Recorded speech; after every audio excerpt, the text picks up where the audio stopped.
अब सवाल ये खड़ा होता है कि भारत सरकार बोलती है कि भारत में आदिवासी नहीं है।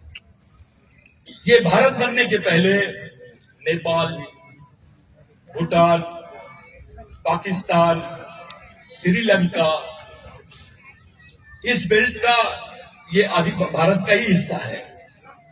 अब क्या हुआ कि नेपाल बोल रही है, अभी नेपाल सरकार बोलती है कि वहां आदिवासी रहते हैं। पाकिस्तान सरकार बोल रही है कि वहां आदिवासी रहते हैं। तो जो पश्चिम बंगाल का कौन सा बांग्लादेश बोलती है कि यहां आदिवासी रहते हैं।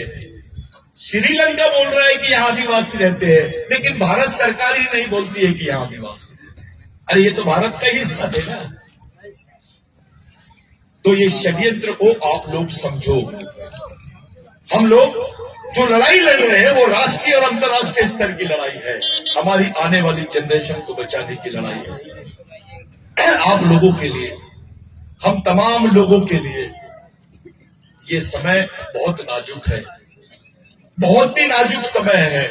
जब चारों तरफ आदिवासी क्षेत्रों में मिलिट्री रहेगी, जब चारों तरफ आदिवासियों को जमीनों को ये लोग छीनना चाह रहे हैं, जब चारों तरफ आदिवासियों के अस्तित्व को ही खत्म करने की लाइन डाल रहे हैं ये लोग, ऐसे समय हम लोगों ने इस मिशन को खड़ा किया है।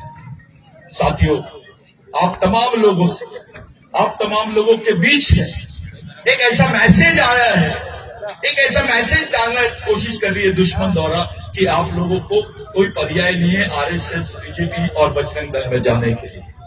इसके अलावा कोई पर्याय नहीं है। इन बातों से आप लोग सावधान रहो। आप समाज की एक अलग मिसाल खड़े करने के लिए काम कर रहे हो, समाज का अपना अस्तित्व को कायम करके सामाजिक मिशन खड़ा करने के लिए काम कर रहे हो, किसी के इसके लिए नहीं कर रहे हो। जो काम हमारे पूर्वजों ने किया उसी काम को करने की हम लोग कोशिश कर रहे हैं।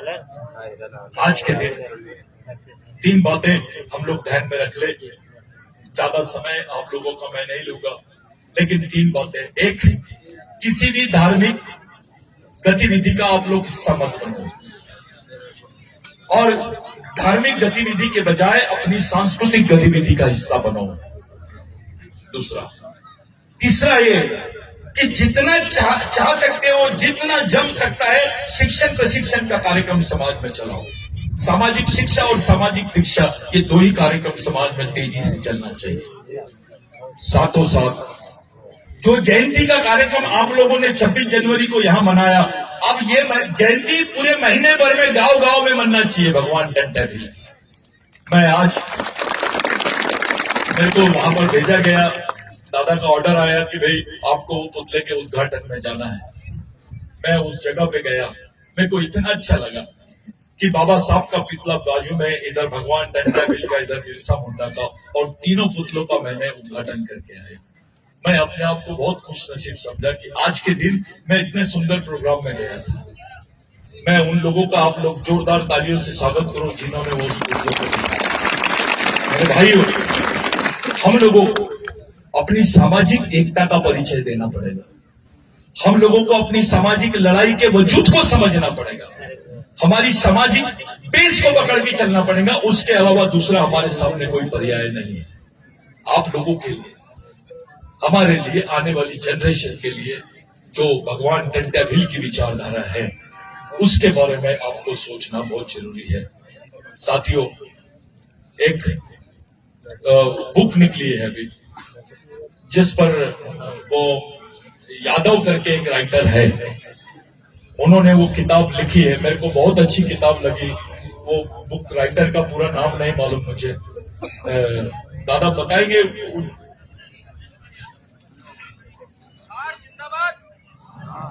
आइए क्या, दी मूनलाइटर करके एक किताब यादव जी ने वो लिखी है।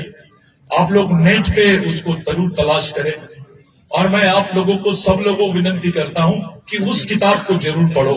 अब तक के जितनी किताबें निकली है भगवान टंटा भील पर, वो किताब सबसे अच्छी किताब है। कुशवाहा, सुभाष कुशवाहा, हाँ, सुभाष चंद्र कुशवाहा, वो किताब बहुत अच्छी उन्होंने लिखे है। बाबा बाण ने भी बहुत अच्छी किताब लिखा है। ये जो दोनों लेखक है ये गैर आदिवासी है, लेकिन पूरी ईमानदारी के साथ इन्होंने लिखा है। इनका जोरदार तालियों से हम लोग यहाँ पर हम भगवान टंटा भील के नाम पर ये दो लोगों को अगली बार, जो दो राइटर है जिन्होंने इन किताबों को लिखा है, उनको अगली बार इसी मंच से हम लोग सम्मानित करेंगे, इस जगह पर बुलाएंगे। साथियों, कोशिश ये चल रही है कि भगवान टंटा भील को विश्व के लोग जाने, विश्व के आदिवासी लोग जाने। उनकी कहानी लिखना, उनका इतिहास लिखना एक अलग बात है, लेकिन उनका वैचारिक तत्व ज्ञान लिखना यह अलग बात है। आज के दिन हम तमाम लोग ये प्रतिज्ञा करेंगे, प्रतिज्ञा ये करेंगे कि जिस जमीन पे हम लोग बैठे हैं, ये जमीन अगली बार आदिवासी समाज के नाम पे रहना चाहिए। एक षड्यंत्र है, आपके लिए जमीन नहीं है और यहां पे पूंजीपतियों के लिए जमीन है। ये तो आदिवासियों का प्रेरणा स्थल है। हाँ, और एक प्रस्ताव रात में मीटिंग में पास हुआ, जो मैं आप लोगों को बताना चाहता हूं। विश्व की सबसे बड़ी मूर्ति, यानी विश्व का सबसे बड़ा जो सिंबल है भगवान टंटा भील का, इसी जगह पे बनाने का हम लोगों ने निर्णय लिया है, जिसको वर्ल्ड के लोग और अगले 26 जनवरी को विश्व के अलग अलग देशों के लोगों को भी हम लोग यहां पर इनवाइट कर रहे हैं। और भगवान टंटा भील का अंतर्राष्ट्रीयकरण, भगवान बिरसा मुंडा का, राघोजी भांगरे का अंतर्राष्ट्रीयकरण होना चाहिए। एक खुशी की खबर और देते हैं आपको कि क्योंकि इसी बहाने आपको पता चलता है मूवमेंट में क्या क्या चल रहा है। मेरा काम है, आप लोग अलग अलग क्षेत्र से आए, आपको मालूम हो, हमने सह्याद्री में, नासिक जिले में, इगतपुरी एरिया में भगवान राघोजी भांगरे का स्मारक बनाने के ये किए। उसके लिए महाराष्ट्र गवर्नमेंट ने 100 करोड़ रुपए, कितना 800 करोड़ रुपए सैंक्शन की है और मिशन की मौत को मांगे हैं। वो इंटरनेशनल सेंटर बन रहा है, वो इंटरनेशनल सेंटर बन रहा है।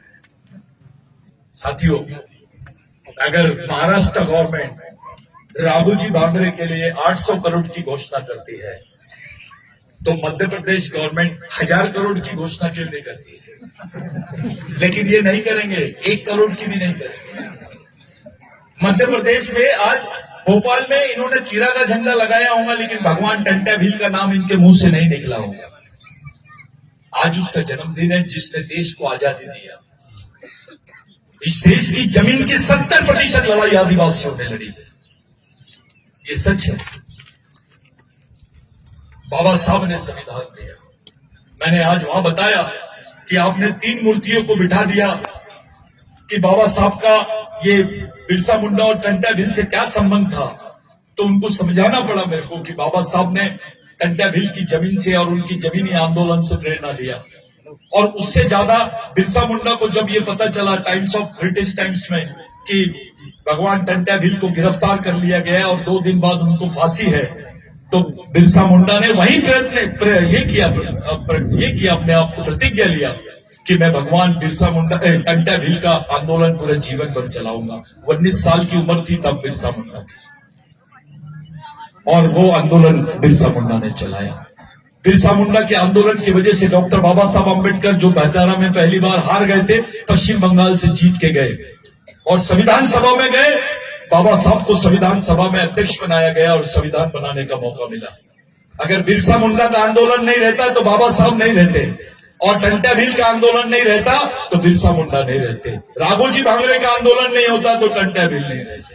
ये कनेक्शन समझ में आना चाहिए। ये एक ही वारसा है महात्मा फुले का, अन्ना भाऊ साठे का। जितने हमारे क्रांतिकारी है, तमाम लोगों को हम लोगों ने याद करना चाहिए। अब साथों साथ मिशन ने एक फैसला किया है कि हम लोग सेल बना रहे हैं, मुस्लिम सेल, दलित सेल, ओबीसी सेल, अल्पसंख्यक सेल। इस टाइप के मिशन में बिरसा ब्रिगेड में सेल्स बन रहे हैं। महाराष्ट्र में इसका एक्सपेरिमेंट शुरू हो गया है। आपको खुशी से बताता हूं कि अकेले महाराष्ट्र में अभी 12,000 ओबीसी मेंबर है कम से कम 6,500 के करीब मुस्लिम मेंबर बिरसा ब्रिगेड में आए हैं। दलित भाइयों का बहुत ज्यादा हमारे बीच में है, वो 15-20 हजार के ऊपर है। तो ये अलग अलग सेल भी बिरसा ब्रिगेड के बन रहे हैं। साथियों, संगठन का कोई महत्व नहीं है, मिशन का महत्व है। व्यक्ति, नेता और पार्टी और संगठन ये छोटी चीज है मिशन के सामने। मिशन समाज के लिए सबसे जवाबदार चीज है। अपना मानना है, एक नेता बनाओगे तो 5 साल, एक कार्यकर्ता बनाओगे तो जिंदगी भर समाज के लिए काम करोगे। ये मिशन को अपने को खड़ा करना है। उसका सूत्र यह है कि राजा का बेटा राजा नहीं, नेता का बेटा नेता नहीं, समाज के गरीब आदमी का भी बच्चा समाज का नेतृत्व करना चाहिए। इसलिए ये मिशन खड़ा किया गया। ये भगवान टंटा भील की पावन भूमि पर हम तमाम लोग, हमारे देश के साथी, युवा साथी लोग आए हैं। ये भी मिशन में ही सब जुड़े हुए हैं। इनका भी जोरदार तालियों से स्वागत कर दो। जो लोग आए हैं, जितने भी गणमान्य आए हैं, जिनकी बात को रखना चाहिए उन लोगों ने, मैंने आपको समाचार ही सुनाया हूं। जो बात हम लोग करना चाहिए, मैं आप लोग क्या बोलते हैं, आप ग्रुप्स में, व्हाट्सएप ग्रुप में आप जुड़े रहिए, क्योंकि हम लोग 31 तारीख को एक राष्ट्रीय संभाषण कर रहे हैं पूरे देश में आदिवासियों के लिए। लोकसभा से भी कनेक्टेड रहेगा, देश के आदिवासी मूवमेंट से भी कनेक्टेड रहेगा, आदिवासी अधिकारों से भी कनेक्टेड रहेगा। साथों साथ जो सुप्रीम कोर्ट में केस चल रही है, उस केस के लिए हम लोगों ने आर्थिक मदद की मांग की है।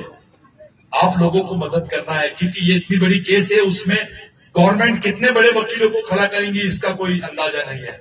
कम से कम हमको अपने वकील तो मिले, दलित, आदिवासी, ओबीसी, माइनॉरिटी का कोई तो वकील मिले, तो उतनी भी तैयारी हमारी नहीं है। साथियों, आपको आर्थिक मदद भी करना है, जितना कर सकते हो आप आर्थिक मदद कीजिए। साथों साथ मिशन में आप लोगों को बार बार बोल रहा हूं मैं कि अभी एक टीम अलग बनाइए, जो टीम तुम्हारे को आर्थिक मदद करे। गांव से, हर गांव से, एक घर से 1 रुपए रोज, मैं बार बार बोल रहा हूं, लेकिन मुझे आप लोग सीरियस नहीं ले रहे। मेरे को नहीं लगता, शायद मैं गलत बोल रहा हूँ तो इसको दुरुस्त कर देना, लेकिन 1 रुपए रोज समाज के हर घर से मिशन के लिए आना चाहिए। भगवान टंटा भील के अगर 1 रुपए रोज यहां आएगा तो 23 लाख परिवार है भाई, अकेले बेल्ट में इधर, वो 23 लाख परिवार यानी 23 लाख रुपए रोज आपके मिशन के लिए आएगा। जो बेरोजगार बच्चे हैं वो टाइपिंग और पार्ट टाइम काम कर सकते हैं मिशन में, उनको धान आप लोग दे सकते हैं, उसके पेट पानी का, उसके घर के जुगाड़ उससे हो सकता है। कई उपक्रमों को आप लोग चला सकते हैं। अधिकारियों से मेरी विनती है इस मंच से कि दिल खोल के मदद करो। अगर जिंदा रहना चाहते हो, अपने बाल बच्चों को रखना चाहते हो, समाज के लिए कुछ भी थोड़ा भी दर्द होगा तो दिल खोल के मिशन की मदद करो। जितने भी संगठन हैं, उन संगठनों को भी बोल रहा हूं मैं, जितना जम सकता है उतनी मदद कीजिए, क्योंकि ये लड़ाई बहुत बड़ी लड़ने जा रही है, बड़ी होने जा रही है। सच्चाई ये है साथियों, फुल टाइमर बच्चे काम कर रहे हैं लेकिन उनको खाने को नहीं मिल रहा है। मैं आपके सामने ये बात बोलते हुए मुझे अच्छा नहीं लग रहा है। बच्चे घर बार छोड़ के काम करते हैं, उनको कोई रुपए हम लोग नहीं दे पा रहे हैं, अभी उनका कोई खर्च नहीं दे पा रहे हैं। मैं उन कार्यकर्ताओं से जो दिन भर रात भर मिशन के लिए काम करते, उनके पैर पड़ के उनसे माफी मांगता हूं, और मैं ये वादा करता हूं कि कुछ हम लोग कोशिश करेंगे, फ्यूचर में आपके बारे में सोचेंगे। आपको सैल्यूट है, जो आपका योगदान है वो बहुत बड़ा योगदान है। जो मिशन में ऐसे लड़के काम कर रहे हैं, जो घर बार छोड़ के लगे हुए हैं। आज के ही दिन भाइयों, दूसरे जिलों में, दूसरे राज्यों में भी भगवान टंटा भील की जयंती मनाई जा रही है। करीब करीब हमारे नॉलेज में ऐसा आया है 6 राज्यों में हम लोगों ने भगवान टंटा भील की जयंती आज मना रहे हैं। मुझे बहुत खुशी हो रही है। आप लोगों से विनती है, ये जो आप लोग अपने घर में ले जाएंगे, ये सबके लिए सप्रेम मिशन की तरफ से एक भेंट है। आप लोग अपने घर में इसको ईमानदारी से फ्रेम करके लगाओगे, ताकि इसमें सभी महापुरुषों का एक ये है, मिशन की थीम इसके पीछे खड़ी हुई है। मेरे साथियों, एक बात कि जितने लोगों ने काम किया है, वो लोग जो कार्यकर्ता काम कर रहे हैं, वो नर्वस ना हो। आज नहीं कल, कल नहीं परसों हमारे अधिकारी, कर्मचारी, बाकी लोग समझ जाएंगे और मिशन को कुछ मदद करेंगे। मैं दादा अभी वो सामाजिक शपथ समारोह का वो इसी के साथ में देंगे। तो आपके बीच में ये सर्कुलेट किया जाएगा। हम लोग सब सामूहिक रूप से आज सांस्कृतिक सामाजिक दीक्षा लेंगे, शपथ पत्र लेंगे। गणेश को ले लो। तो मेरा कोई अभिभाषण नहीं था, एक छोटा सा आप लोगों से चर्चा था। यहाँ पे पोरलाल दादा है, हमारे जितने बुजुर्ग आए हैं, जितने गणमान्य आए हैं, इन लोगों के लिए जोरदार तालियां हो जाए, आप लोगों के लिए भी तालियां हो जाए। ये कार्यक्रम मैं सफल नहीं मानता हूँ, शुरुआत मानता हूँ इससे। मेरी बहुत इच्छा थी कि यहाँ 1 लाख आदिवासी बच्चे दिखे। आप लोगों का कोऑर्डिनेशन नहीं हुआ। जिस तरीके से भीम ने बोला, बाकी लोगों ने बोले, ये गलतियां आपस में नहीं होनी चाहिए। इलेक्शन खत्म हो गया, अपने काम से लग जाओ। मिशन इलेक्शन को एक दिन का त्योहार मानता है, इससे ज्यादा कुछ नहीं। हमारा काम 12 महीना चलना चाहिए, हमारा काम निरंतर चलना चाहिए।